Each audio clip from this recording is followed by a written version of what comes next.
Well, the holidays are here again, and you know what that means. Decorations. If you're planning on putting up a tree, whether live or artificial, you want to make sure you do it safely and properly. In order to spread that message, the Philadelphia Fire Department has partnered with the University of Pennsylvania to distribute these tree tags with the proper care and maintenance of live trees to tree lots in the city of Philadelphia. To tell you more about it, here's Philadelphia Fire Commissioner Lloyd Ayers. One of the things I want to talk about is selecting a tree. It's very important that we select a tree properly, and it's very important that we cut and maintain that tree properly. Many artificial trees, folks that choose the artificial tree over top of that fresh tree, they want to make sure that they're fire resistant. You want to make sure that you check the tag and ensure that you have purchased one that is fire resistant. The other thing, on the fresh trees, those needles on the fresh tree, they should be green, as you see here. They should be pliable, and they shouldn't fall off when you kind of like shake the tree a little. You see those needles start falling off, put that one back. Keep looking for another tree. The other thing is that if you bend the branches or you bend the needles, they'll be flexible. Once you hear a snap or anything like that, that's the wrong tree for you. We will always ask the vendor to make a fresh cut at the bottom of the tree. We want to make sure that it's between 1/2 inch and 1 inch, and you have the proper cut. You want to make sure it's level too, so you don't want a leaning tree, right? That's always been my problem, making sure that it's straight. And I think I have some fire prevention people to attest to that. Okay? So a straight cut and a fresh cut. That way the tree can drink the solution that we're going to describe just shortly. The other thing is, when you first test the tree, you touch the bottom of the trunk, it should be sticky. That sap should be sticky and fresh. If you can just run your hand across it where it's smooth, it's a resin at that point, and it's not fresh. Now you want to make sure that you get that fresh tree. Don't buy the tree that just showers the needles all over the place. Make sure that you do a good thing for you and your family. Okay, cut and care. When you buy your tree, again, that fresh cut at the bottom, maintain the water level, the solution that we're going to talk about, and you check it every day. We'll talk about that.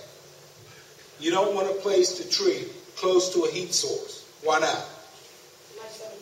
That's right. You might have a fire on your hands, and if you don't have a fire, you set yourself up in a hazardous condition because it dries the tree out and you have the potential for a fire. And you won't have that tree for the whole holiday season to be such a wonderful joy that it brings. Okay, when Christmas is over, what do? Throw the tree out. Okay, we put them out, but we have someone special here today.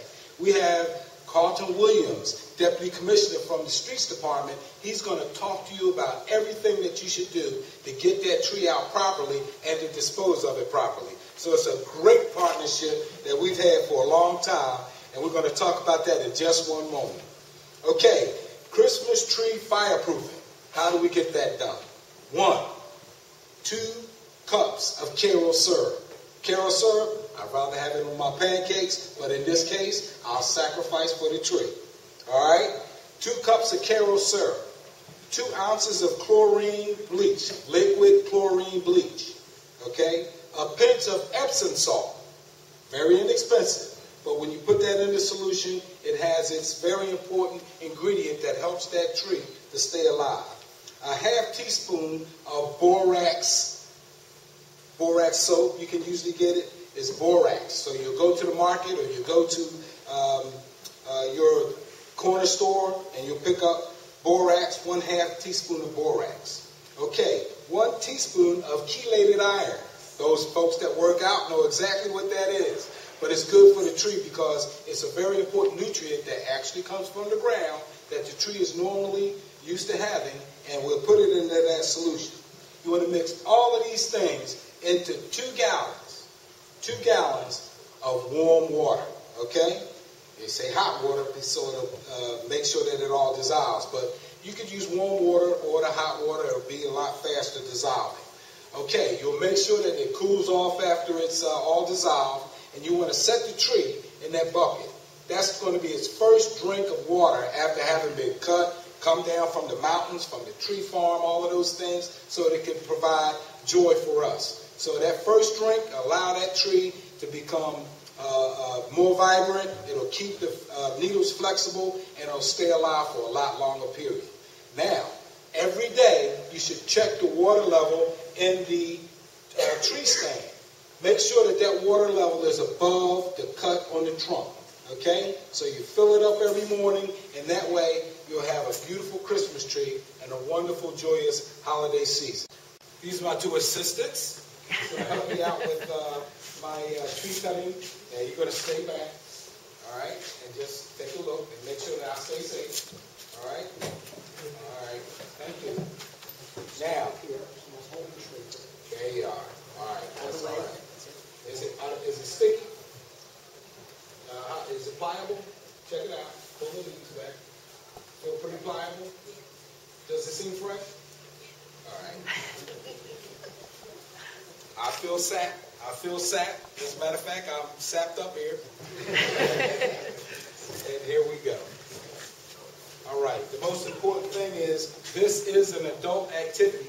We have the children watching because it's always a pleasure to watch and preparing in the holiday. So the children are helping me out and watching what we do. This is an adult activity. Again, you want to make sure that you have a saw, unless you have the vendor do the cut for you.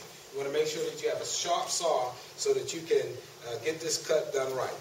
And you want to start the sawing. Take your time. Let it feed through. Okay, this is all right. Sometimes it binds up on you. You don't want that to happen. All right, so you're getting a good fight on that. All right, oh, this is going very well this year. Oh, there we are.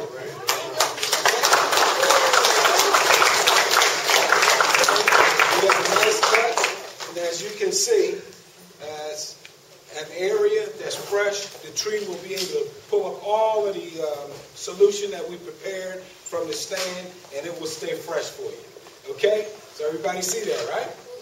All right. There are a few more safety tips that you want to remember. First, check your electrical cords for any wear, and check your electrical outlets for any overloading. Also, make sure that you never leave a lighted tree unattended, and that your tree isn't blocking any stairs or exits. Tune in next time as we'll actually mix the solution the fire commissioner was talking about for keeping your tree fresh. For more information on emergency preparedness, visit the Philadelphia Office of Emergency Management at phila.gov/ready, or follow Phila OEM on Twitter, Facebook, MySpace, LinkedIn, YouTube, and Blogspot. Until next time, I'm Ed Vasallo, Ready Coordinator for the Philadelphia Office of Emergency Management, reminding you to be ready.